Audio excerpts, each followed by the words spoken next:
Kadang orang takut menghadapi kesulitan, tapi makin kita merenung, hidup ini kan sebenarnya urusan. Takut sama urusan, ya jangan hidup. Tandanya orang hidup itu kalau punya urusan. Urusan melupakan problem. Problem sering menimbulkan kesulitan.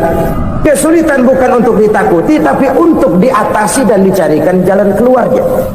Siapa sih orangnya yang gak pernah sulit-sulit? Makin tinggi status sosialnya, makin gede urusannya. Makin tinggi kualitas imannya, makin berat tingkat kesulitannya. Cuma memang yang namanya enak itu seperti pelangi. Biang lala itu nggak pernah di atas kepala kita, di atas kepala orang melulu. Lo sih enak lo, kata kita. Dia juga bilang enak kan lo. Pelangi itu nggak pernah di atas kepala kita. Kata tukang beca, aduh enak ya naik Mercy. Kata tukang beca, apa yang di dalam mobil Mercy? Aduh enak bener tukang beca, di jok ngeringkuk ngorok pules bener. Saya kamar pakai AC sejuk, tempat tidur sutra empuk, alga spring bed, kulak kulik nggak bisa pules kalau belum minum Valium, belum tidur. Enak bener tukang beca, di jok ngorok nggak tahu wetan kulon. Si tukang beca bilang yang di Mercy enak, yang di Mercy bilang tukang beca enak. Inilah enak, nggak pernah di atas kepala kita, di atas kepala orang lain melulu enak itu. Nah, saudara-saudara, yang merupakan perbendaharaan surga itu orang yang bisa menyembunyikan kesulitan, baik pribadi ataupun rumah tangga. Ini terutama rumah tangga yang jadi soalnya. Kadang-kadang kita ini kalau senang, sebaliknya kalau senang kita diam, kalem aja, cuek. Banyak banget duit kita bawaan, diam aja udah, malah ketemu orang takut. Tapi begitu susah sekampung tahu. Padahal Nabi mengajarkan perbendaharaan surga itu menyembunyikan musibah, menyembunyikan kesulitan. Kalau enak cerita sama orang-orang, kalau nggak enak rasain sendiri, tekan sendiri, atasin sendiri. Kita kan sebaliknya, tenang kita diam, asal lagi susah, paling tidak kita nyari teman buat cerita kesusahan. Siapa orangnya yang nggak pernah susah? Cuma soalnya bagaimana kita mengatasi kesusahan itu sendiri. Begitu juga misalnya kalau orang sudah berumah tangga, itu orang tuanya harus menjadi tempat dia cerita yang enak-enak saja. Yang nggak enak rasain berdua, selesaikan berdua, atasin berdua. Jangan dibalik. Asal senang diam, giliran susah saja, maknya laporan. Terbalik, bisa menjaga security informasi. Maka nama bayam keluar diam, malah seluitan. Enak amat lu makan daging ayam. Security informasi. Saudara-saudara kaum muslimin rahimakumullah, ujian yang terberat itu yang pernah diberikan kepada para nabi, para rasul, para aulia, para ulama. Makin tinggi keimanan, makin berat bentuk kesulitan. Ayo saya kemukakan satu contoh saja. Ada seorang nabi yang kaya, nabi kaya, namanya Nabi Ayub. Iblis kalau orang begini kan keki, ibadahnya rajin, kaya. Yang kayak begini susah digodain. Kalau ibadahnya rajin, miskin, kali bisa disogok. Sini imannya mantap, ibadahnya rajin, kaya, nabi lagi. Oh, tapi namanya iblis, nggak kurang akal. Laporan, Tuhan, kenapa iblis? Ya ini bahasa saya, bahasa Qurannya sih nggak gitu. Itu hambamu yang namanya Ayub, dia rajin ibadah cuma karena dikasih kaya aja. Coba kasih miskin dia, berhenti dia sembahyang. Ah, kamu bisa aja. Saya tahu Ayub itu hambaku yang ikhlas.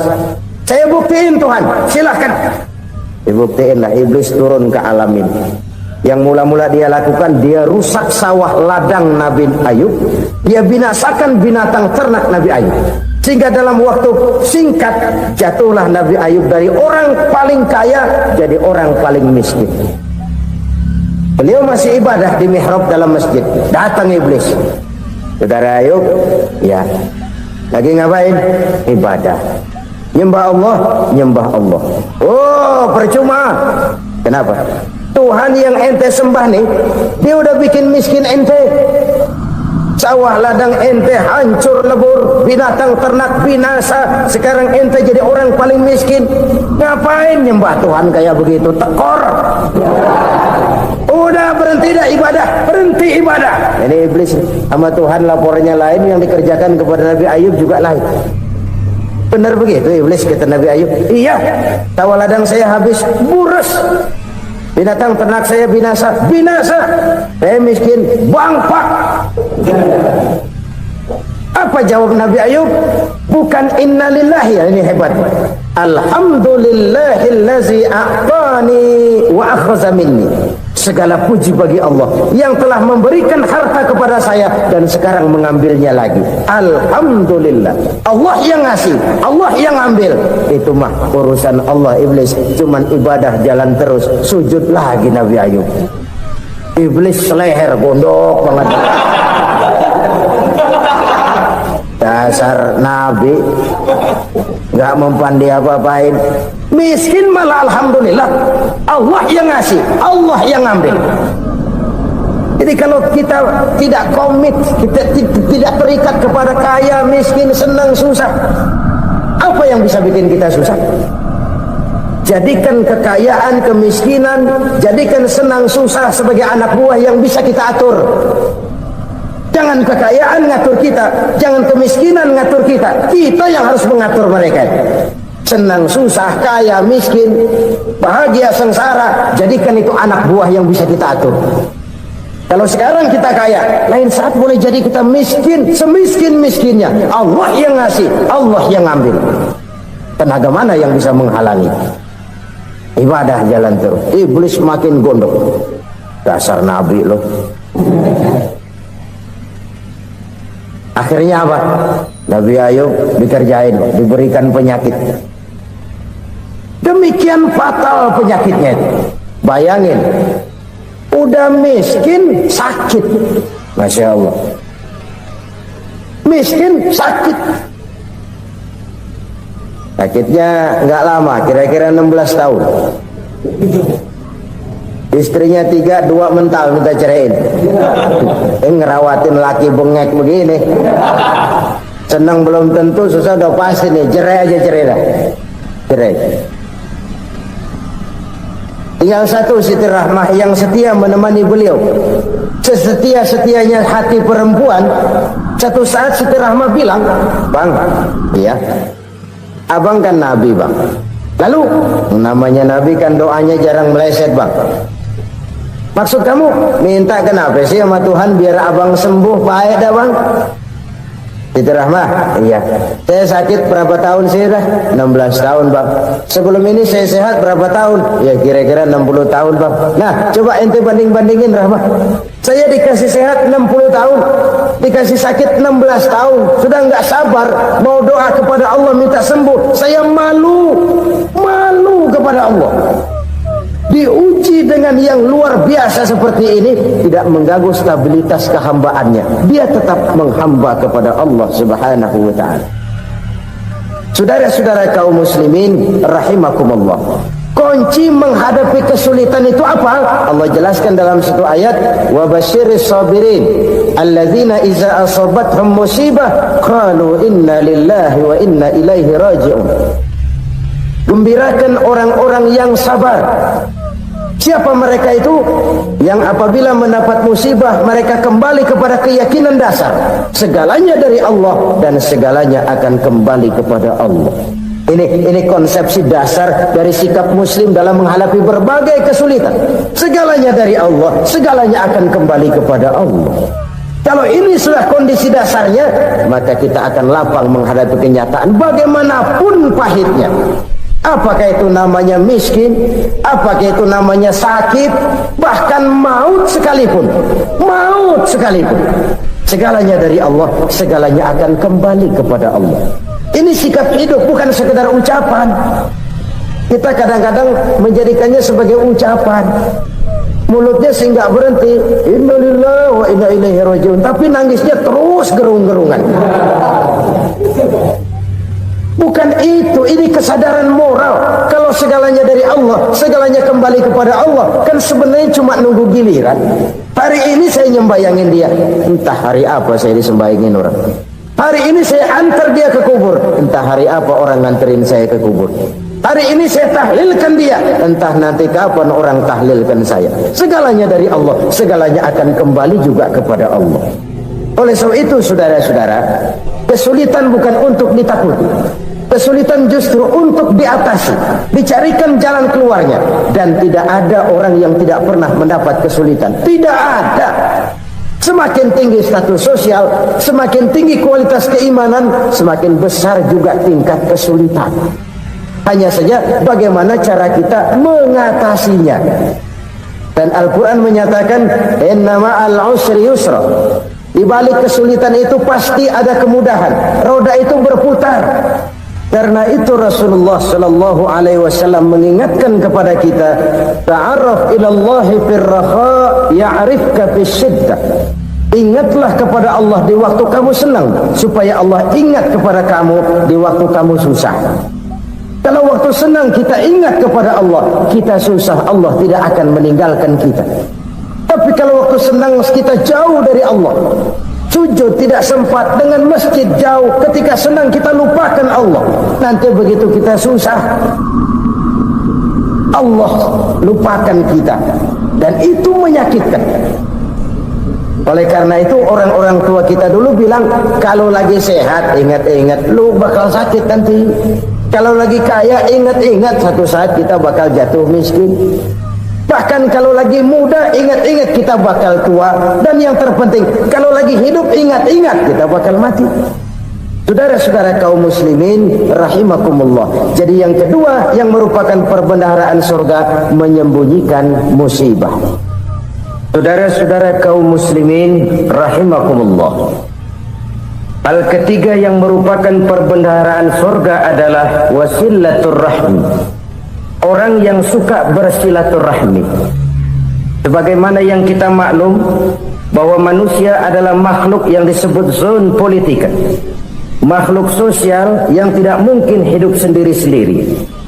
Betapa dan siapapun kita memerlukan orang lain. Bodoh betul manusia kalau tinggal di tengah masyarakat tapi tidak mau bermasyarakat. Merasa hebat sendiri, pintar sendiri, gagah sendiri, kaya sendiri. Mungkin kalau mati juga ngubur sendiri. Jangankan kita di sini, di sorga saja Nabi Adam waktu sendirian bengong melulu, mondar mandir. Allah tegur dam sepidam. Ya ini kalau bahasa saya. Iya Tuhan, sepi ini nggak ada coret-coretan pisan ini. Diciptakan Siti Hawa baru anteng Nabi Adam. Itu di surga. Cobalah. Umpamanya saudara tinggal di Jakarta nih. Kayak bener. Apaan aja di Jakarta punya saudara deh. Jembatan Semanggi ambil, Monas buntel bawa pulang, hotel-hotel ambil semua. Cuman tinggal di Jakarta sendirian, apa enaknya? Betapa dan siapapun kita perlu orang lain. Tidak ada seorang pun yang bisa memenuhi kebutuhan hidupnya secara sendiri-sendiri. Nah, Islam telah menyelamatkan manusia dari ras diskriminasi, mengikat manusia dengan persaudaraan yang berlandaskan kepada akidah. Karena itu dianjurkan bersilaturahmi.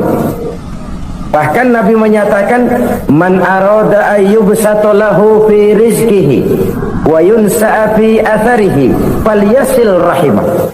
Siapa yang kepengen diluaskan rezekinya dan dipanjangkan usianya, banyaklah ia bersilaturahmi. Siapa yang kepengen dimudahkan rezekinya, hendaknya ia banyak bersilaturahmi. Kalau banyak teman, kesulitan kan paling tidak ada tempat cerita. Udah susah sendirian, kita pikirin diri, nggak ada tempat tukar pikiran. Cepet banget sama bengek.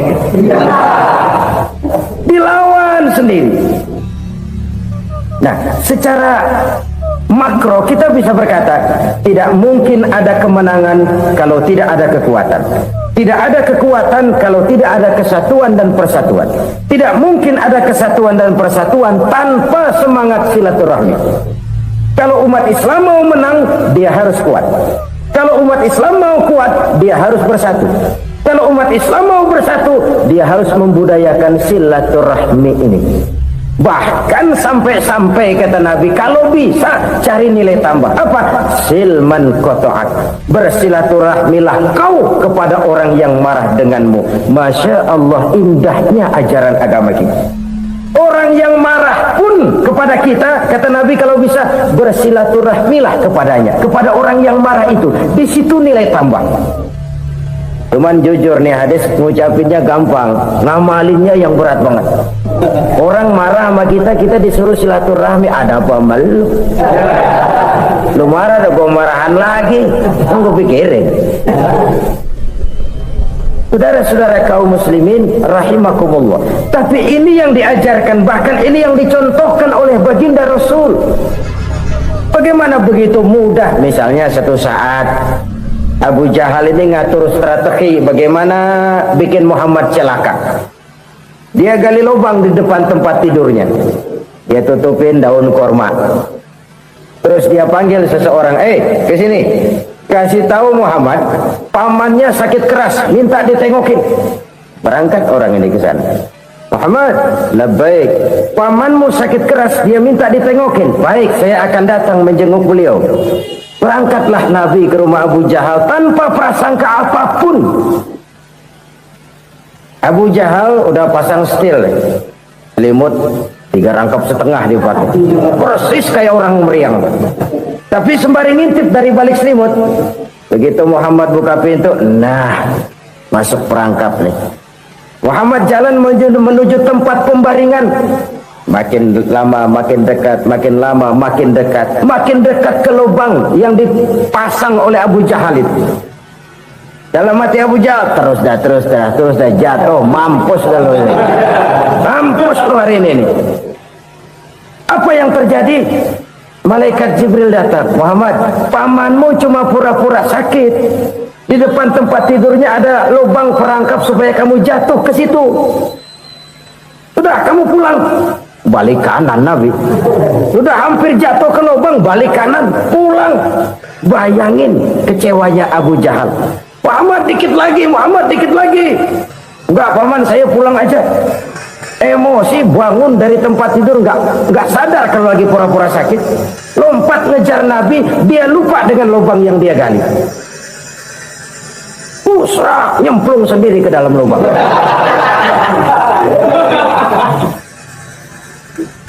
Nabi terus berlalu. Ini terjadi keanehan. Jatuh ke lubang yang dia gali itu sebenarnya nggak terlalu dalam ya, antara 3-4 meteran lah. Tolong saya jatuh ke lubang ini. Datanglah pelayan-pelayannya itu. Angkat saya dari sini. Oh, yang ngulurin tambang. Satu gulung belum juga nyampe itu tambang. Kurang, beli lagi ke warung. Sambung, ulur lagi, nggak juga bisa sampai. Wah, ini kerjaan Muhammad ini. Tolong, siapa salah seorang kamu ke rumah Muhammad, kasih tahu encangnya kecebur.